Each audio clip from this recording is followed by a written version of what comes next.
We're celebrating Shujas and we're seeing which Shuja we want to talk to today. So, in the previous hour, we were talking to Francis Corley. He is the Kisi County Police Commander. He's a man who's been a county commander in Kisi. He just went to Kisi from CIA. He's done a lot of work with the community. And he was telling us, man grew up in Lodwar. He saw police when they were growing up in Lodwar. The police were these people who would come and arrest you.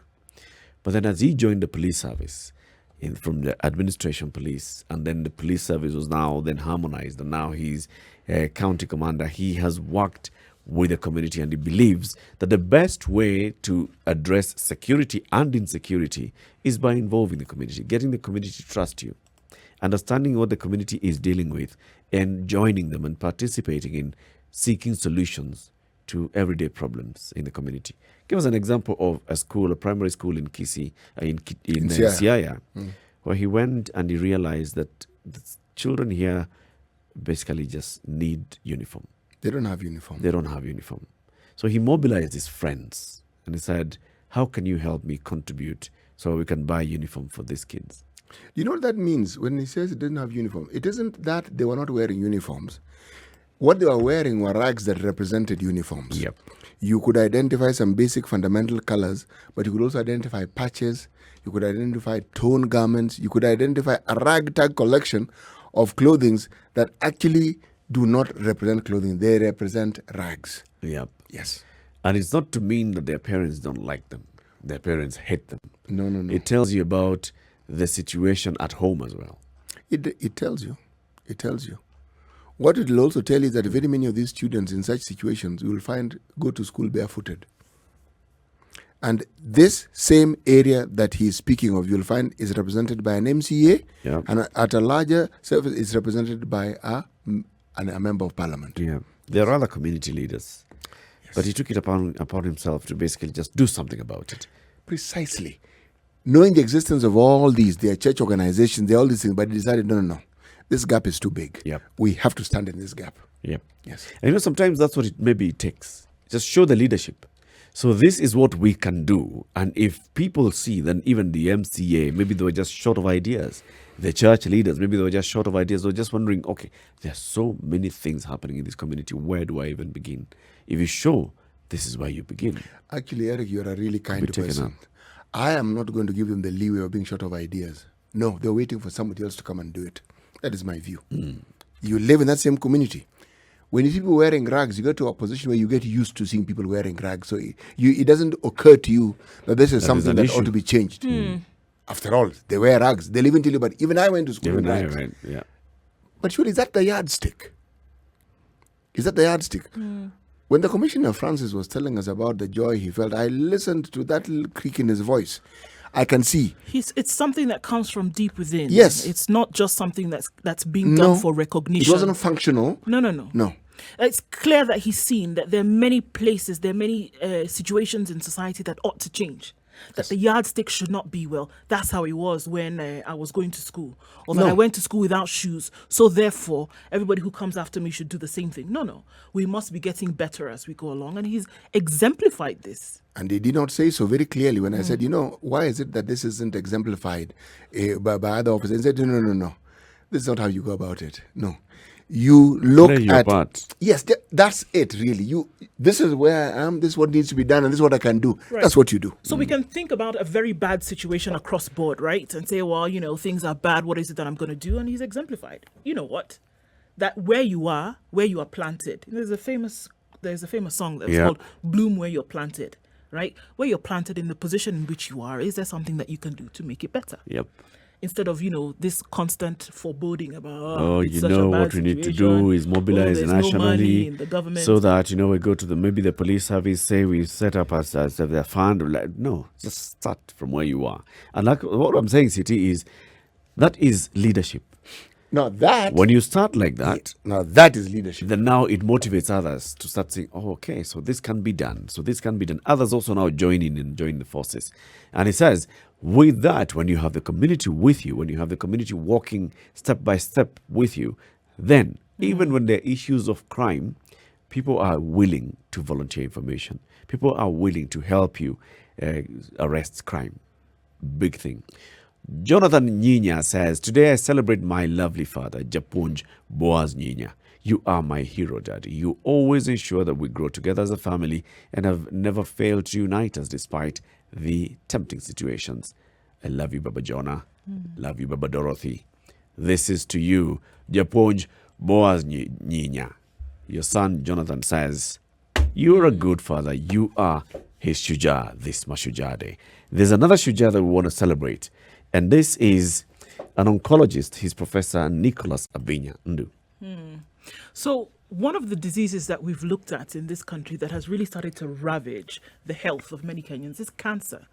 Probably made its entrance into society maybe rampantly about 20 years ago, and it has gotten worse and worse.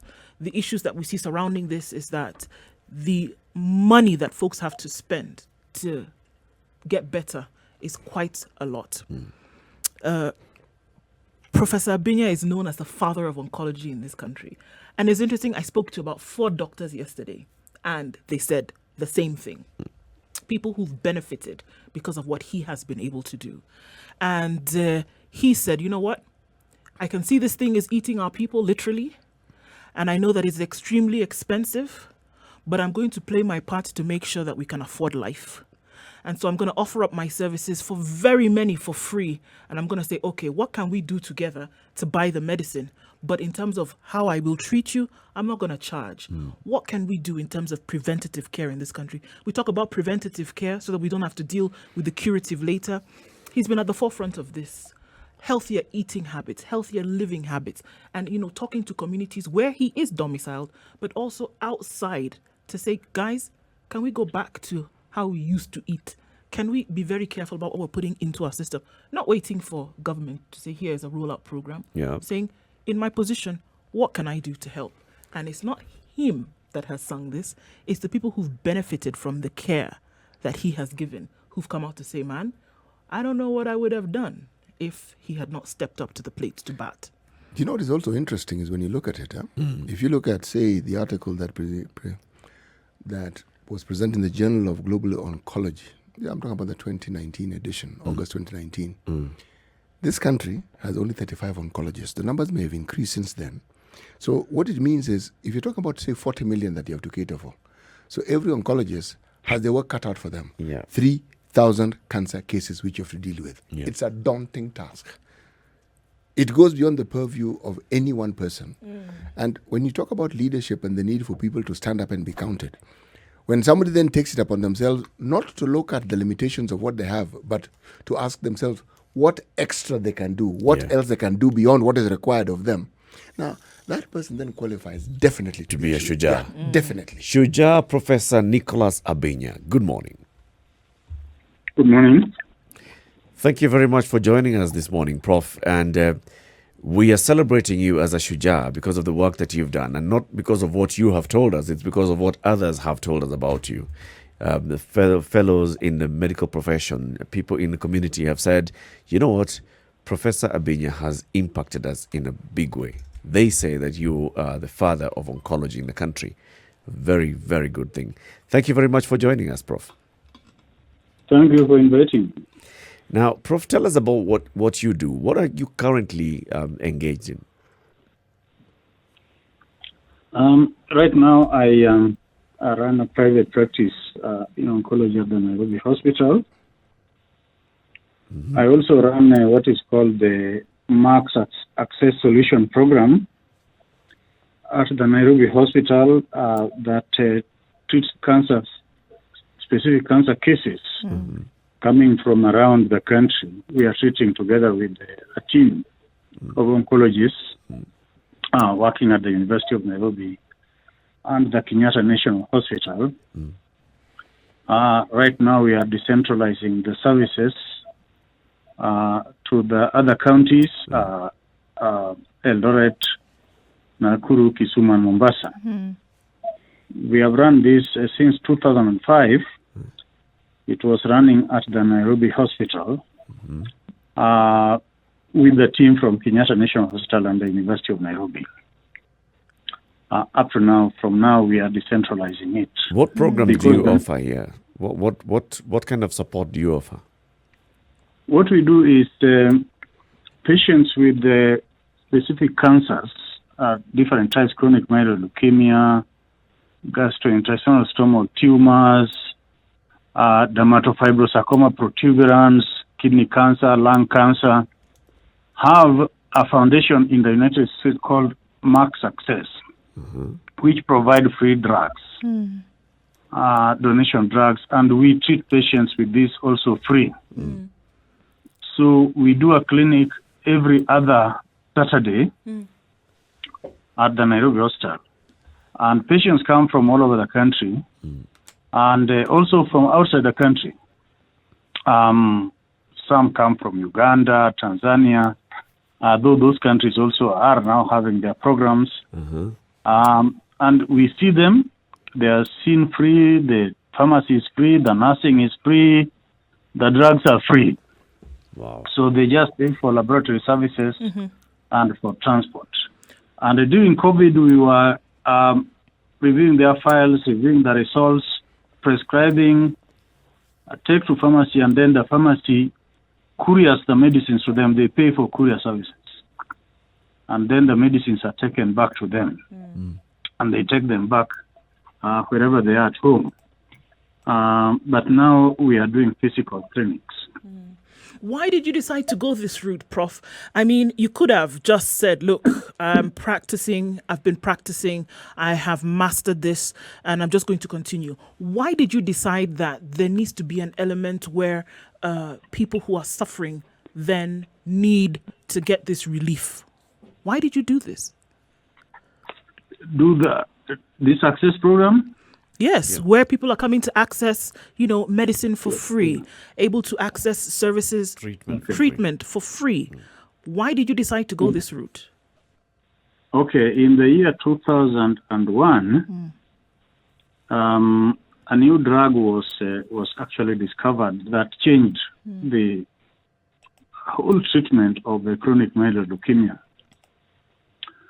This was the first molecularly targeted compound for cancer treatment. And I attended a meeting in the US and we saw the presentations. And when I came back, I was very happy. So we wanted to put patients on it. But it was not available and very much out of reach. The cost at that time, and even now, is 200,000 Kenya shillings per month. So I kept referring patients to the United States, those who could afford to go and get this medicine.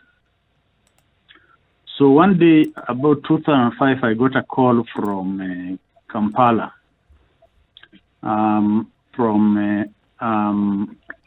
a foundation that was running this treatment.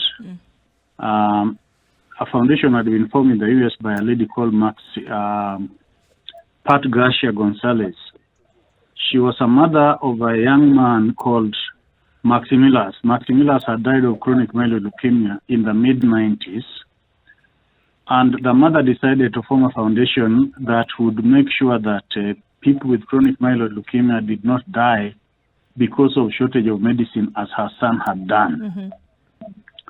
So I got this call and they told me, look, you send your patients to go and look for this medicine in the United States, but we have an access program that brings this.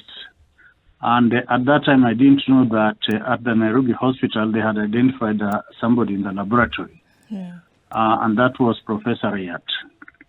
And that we want you to join so that you can become one of our physicians. So I was called for a meeting in the US and I found that they were giving this medicine free, very expensive medicine.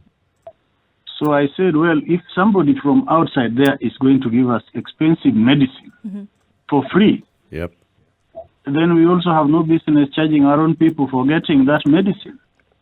So we are also going to treat them for free.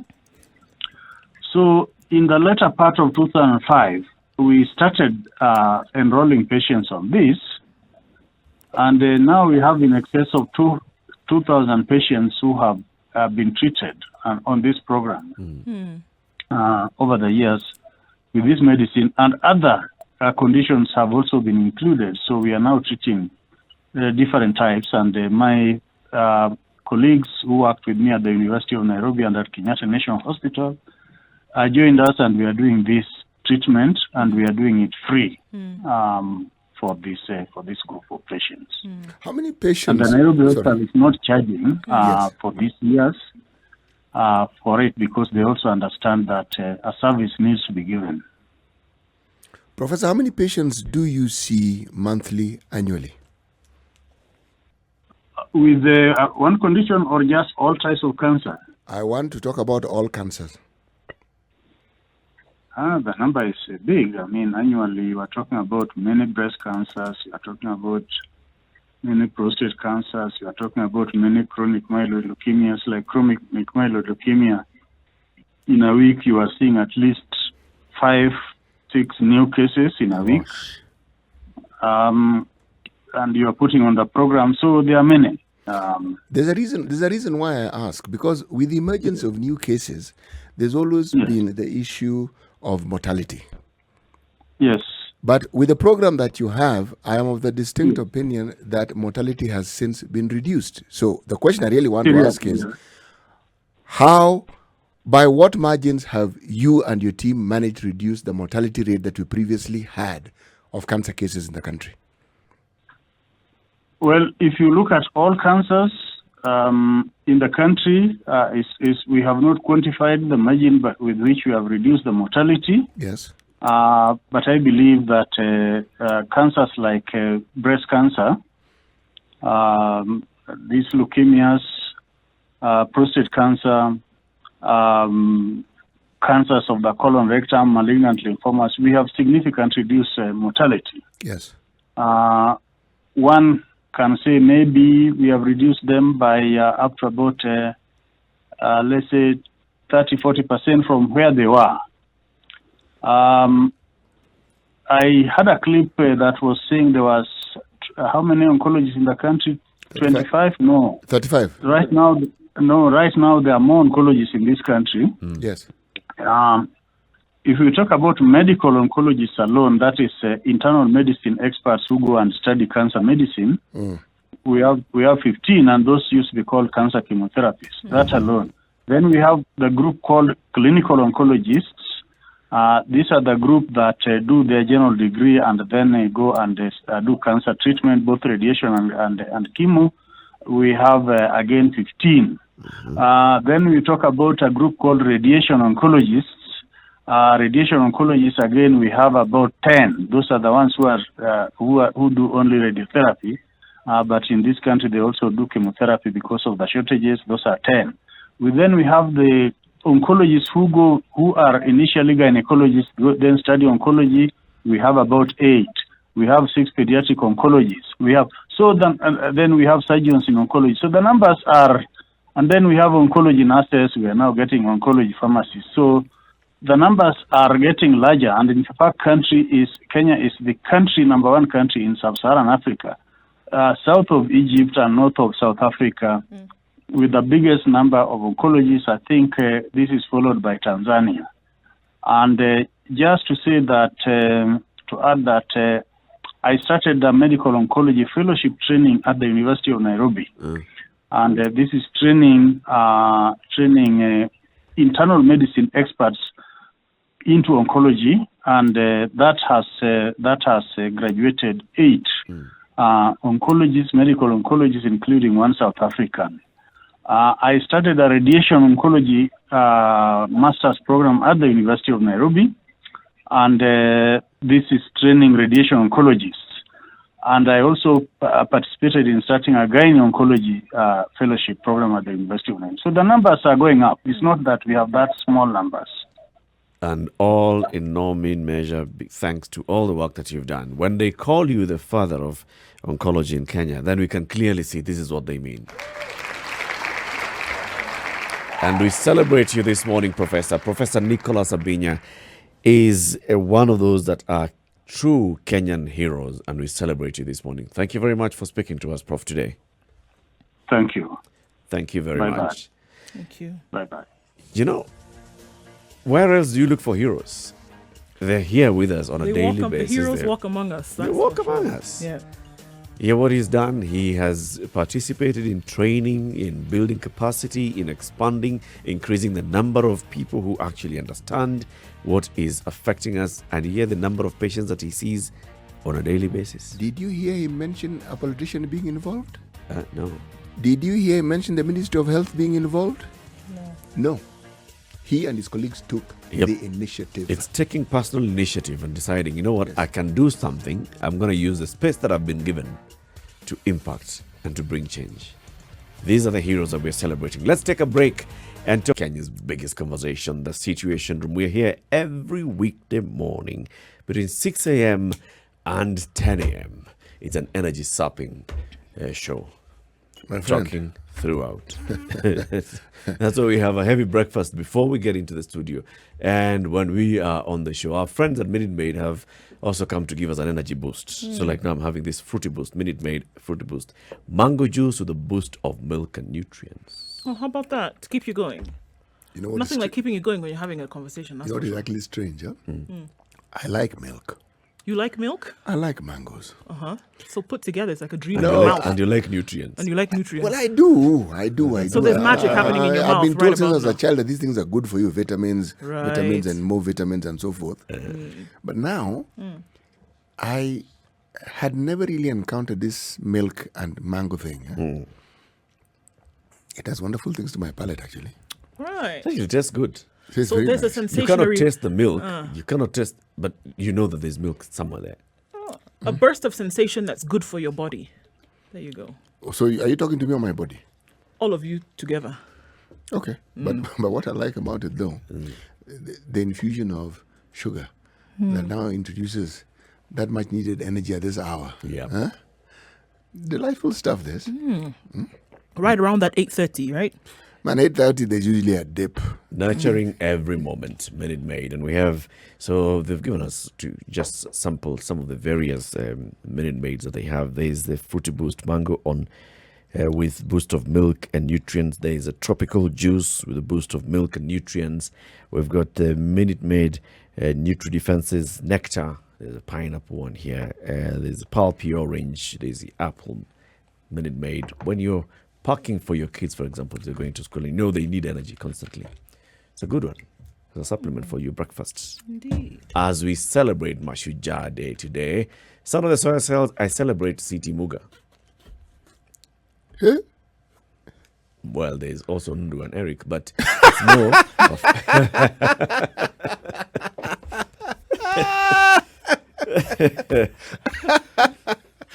Please, go on. You thought it was just you alone. No, me, I was wondering. Because I don't really know this person. Wow.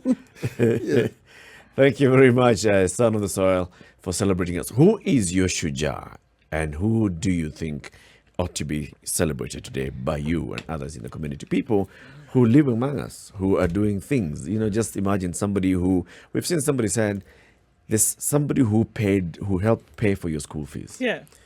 An auntie will never forget, for example. Yep. And without that contribution from her, you wouldn't be where you are You'd today. be where you are. That's heroism, if you ask me. Right there. And they do, you know, they do it just because, because I can. Not because I have to. Not because I have to. It's Yeah. just because I can. And there are many people who've done these things for you in life. And you look back and you're like, all right, I really appreciate. Somebody who just opened the door.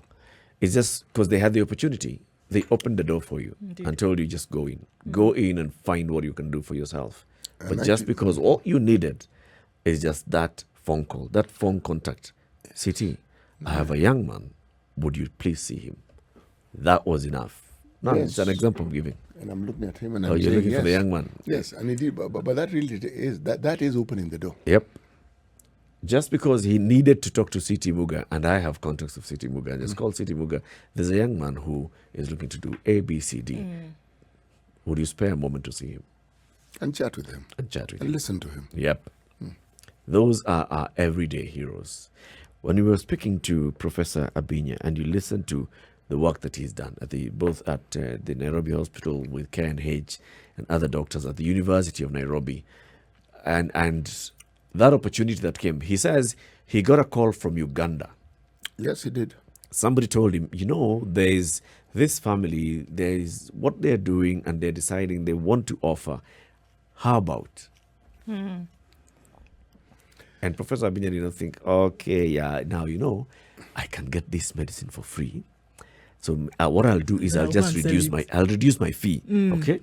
So the doctor's fee now, instead of charging you 100%, I'll charge you 80% because first of all, I'm not who got this thing for free anyway. Yeah, and if it wasn't for me, you wouldn't have known it is free, would you? But he decided, and in fact, what he said, if we are getting this very expensive medicine for free, we have no business charging for it to get to the intended beneficiary. But you know what I actually felt, we didn't have enough time to have the Professor Benjamin must come here for a long time. We need to have him in the studio. Indeed. We What need to he's have doing these is phenomenal. heroes in the studio. 200,000 people having been treated. This is the number that we're talking about. Having been treated. We're not talking about those who are currently in treatment. We're not even talking about those who, unfortunately, God rest their souls, have passed. Those who've been treated, 200,000 people, because one man and his team made a decision. Yep.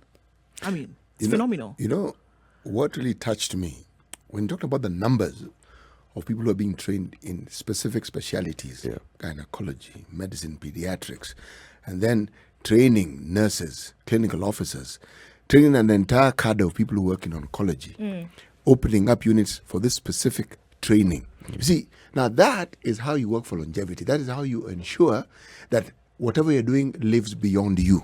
Okay? Now, it's a personal initiative, a step that the individual has taken and said, this is the direction I want this thing to go. And they're pushing. And we thank the university because the university didn't stand in his way. Or if it did, he managed to surmount the obstacles that were in his way. He found a way through. And he has continued to plow ahead. You know, if you look at the figures, I was talking about 2019 figures that I got from the Global Oncology Journal, 2019. Yeah. And then look at the figures it's giving us now. Yeah. Man, that is not an increase. That's a leap. It's a leap. It's a massive leap. And he's talking about it with such pride. Yes. No. Actually, the numbers have increased. And they keep increasing. We have medical oncologists. We have clinical oncologists. We have radiation oncologists. We have gynae oncologists. We have pediatric oncologists. My goodness. And I have trained. And I've opened up this unit for this. Yeah. And we're training in this. But what I loved again is the diversity, bringing other people from outside our own country for that further training. Yep. Let's talk about another of Kenya's heroes. And this is Shuja Catherine Reba. What marathon was this that was taking place over the weekend? Paris.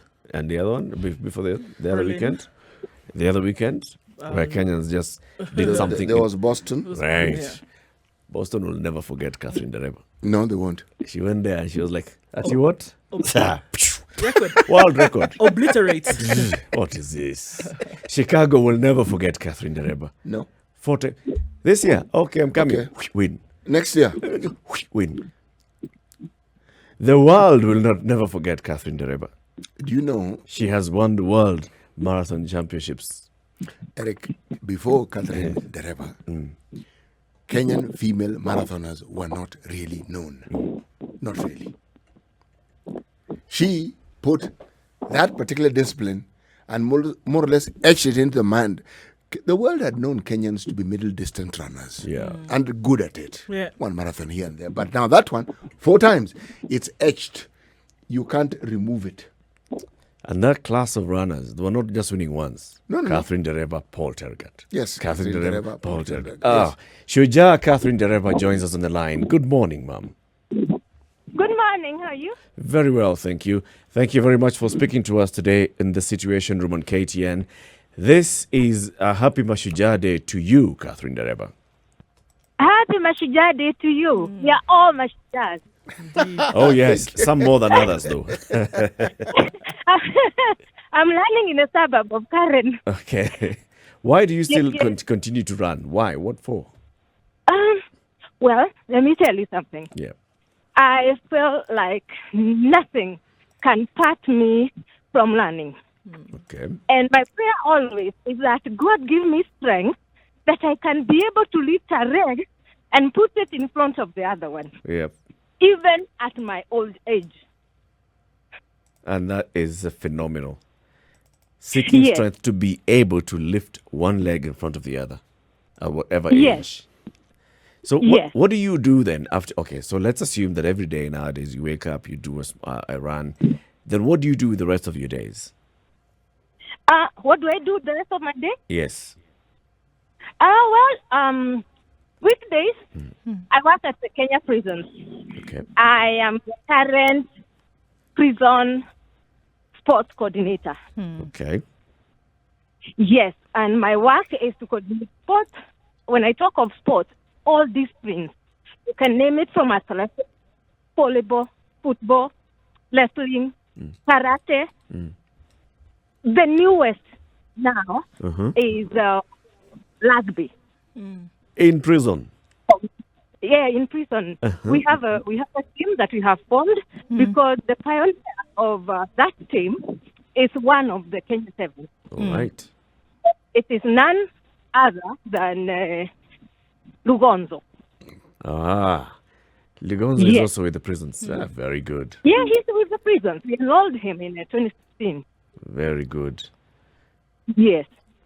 So, as a coordinator of the prison sports, Kenya prison sports, Yes. and you're looking at all these disciplines, I mean, that's a heavy load for you. What It's does a it heavy what does it load. need you to do? What it needs me to do, first of all, I have to pray as a role model. And secondly, I have to make sure that we have enough funds to facilitate all those sportsmen and women for the tournament. Yeah. Yeah.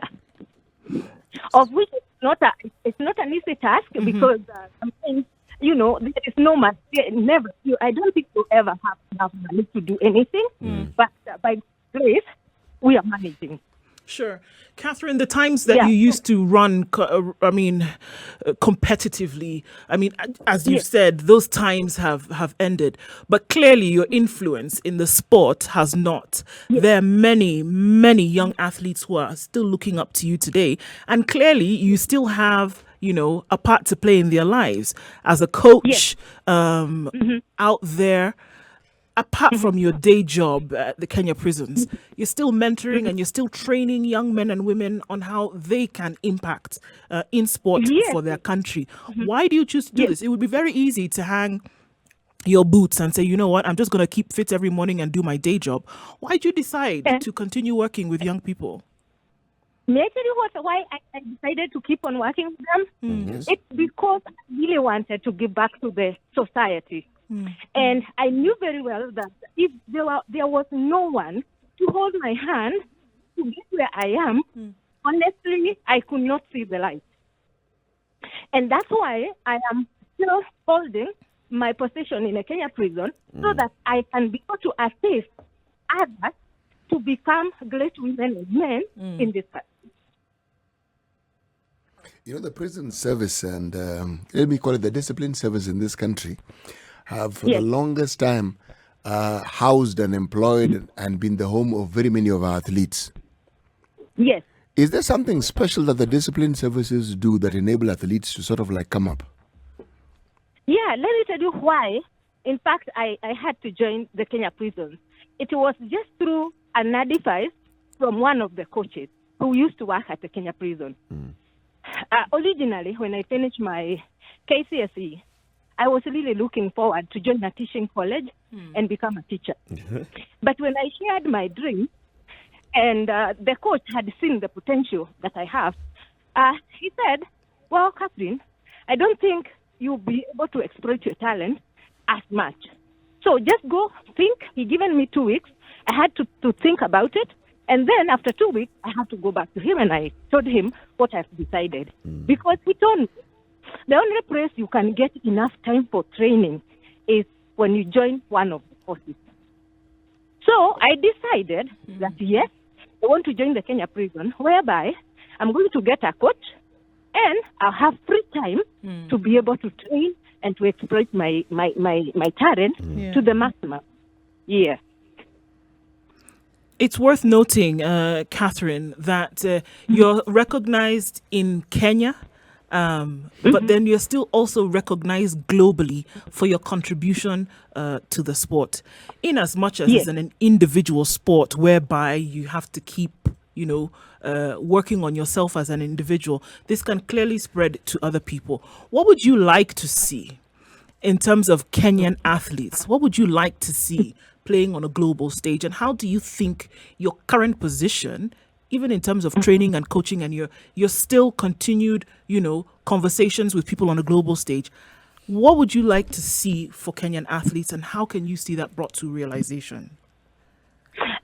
Well, what I would like to see is that the Kenyan athletes, the upcoming, I would like to see them being encouraged from a very early age, that is now, even from the primary level. There are values that would need to be instilled in them so that even as they grow and develop their talents, it is going to benefit them and it is going to benefit the country at large.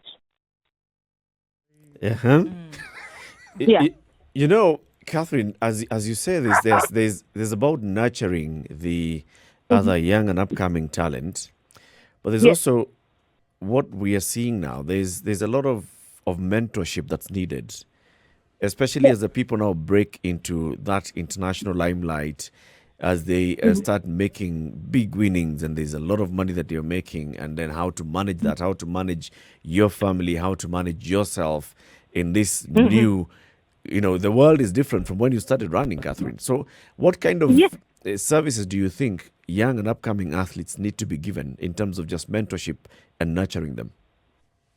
Well, the thing that should be done is that they need a mentor from that tender age, as I have told you, and also want to have like a desk. I don't know what our government is going to have or is going to do, but I know it is doable. If only somebody is willing, because the Bible says where there is a will, there is a way. Yeah. So if there is a desk or something can be raised whereby we can have like psychologists and somebody who can really take care of the mental health of our athletes, and at the same time, somebody who can coach them on how to invest and take care of whatever, like financial, literacy. What would be the best place to have this desk? Is it at Athletics Kenya or the ministry? Well, I believe it can work from the ministry. Then it will go way down to the Athletic Kenya, because Athletic Kenya is just a body. Yeah. Yeah, if it starts from the ministry, so now that means that the government has got a hand on it. That's very true.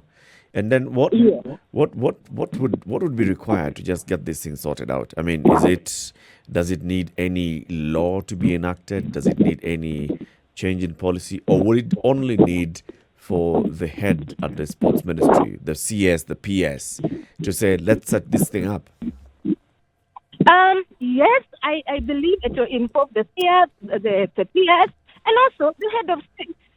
The head of state and as well. Also somebody else, which is also very, very important. We also need a lawyer who can be able to take care and to help some of us who are going through hell, as you can see now, because of the case of our sister.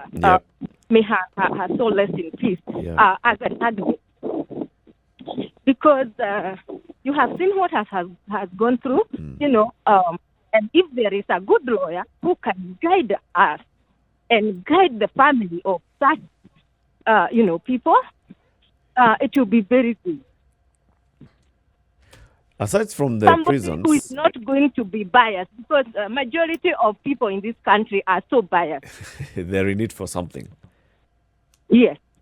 Aside from the prisons, Catherine, what else do you do in terms of offering your services to the country and to the fraternity of athletes? What else do I do? Yeah. As an individual or what? Yes. I mean, in terms of, are you serving somewhere as in an advisory role, sitting in a board? Yeah. maybe at the ministry? I have apart from what I do personally, like if I have young athletes Yeah. who want some tips and programs for learning, I coach at my own level. Yeah. So I'm not a trained coach. I just train them out of my own experience.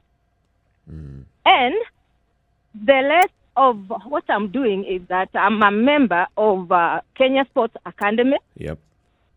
I'm one of the directors. And at the moment, I'm chairing the committee for gender welfare. Yes. That's very good. Somebody sends in a comment here. Monica Kamoyo says, you've mentioned Catherine Reba. And I remember just last evening, we had a conversation with a colleague, and we said, Nyeri County, in collaboration with the Ministry of Sports, should modernize the Rorengo Stadium and rename it Catherine Reba Stadium. Wow.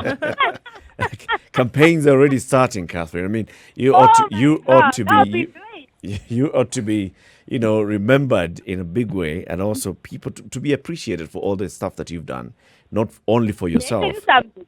Yep. Let me tell you something that is very, very interesting. Tell us. When I was starting my training, my coach took me at Lorengo Stadium, and I could do some kind of speed work, 200 meters times 20. Wow. And I had to do them in 32 seconds. Wow. If I don't bring 32, It's he not used to counted. tell me no count. It was no count. Regardless of how many I could do, I had to do 32. Wow. And if I don't bring 32, he said, just sit down, think, and just tell me whether it is a good day for us to train or not. If you're not going to train today, we come back tomorrow. And we are going to do the same workup. Oh, my God. And that was in Rorengo Stadium. What year was this? That was in Lorengo Stadium. So I have a history with that stadium, and it is wonderful. It molded you. It molded me, and it made me who I am. Catherine Reba, we celebrate you. We celebrate you for all the good work that you've done and all the good work that you continue to do, and more so, the kind of heart that you Yes. have. Thank you so much. This morning, Catherine, as the country is celebrating Mashujaa Day, we here in the Standard Group, KTN, Home, SpiceFM, and online, we are celebrating Catherine Reba as a Shuja. Oh, thank you very much, and I celebrate all the Kenyans because they are also great Mashujaas, because without them, we could not be able to shine because they were holding us up when we were doing it. Ah, Yeah, thank Great you. words to end with. Thank you so much. thank you very much. Have a good day. Walk back home safe. Thank you. Thank you, my brother. God bless you. You Thank too. you. Thank you. Kenya's biggest conversation. Who is your Shuja? In the next hour, we want to open up the phone lines. Let us celebrate our own individual Shujas today. It is 2 minutes to 9 o'clock. We've been live on KTN Home, and we thank you very much for joining us this morning.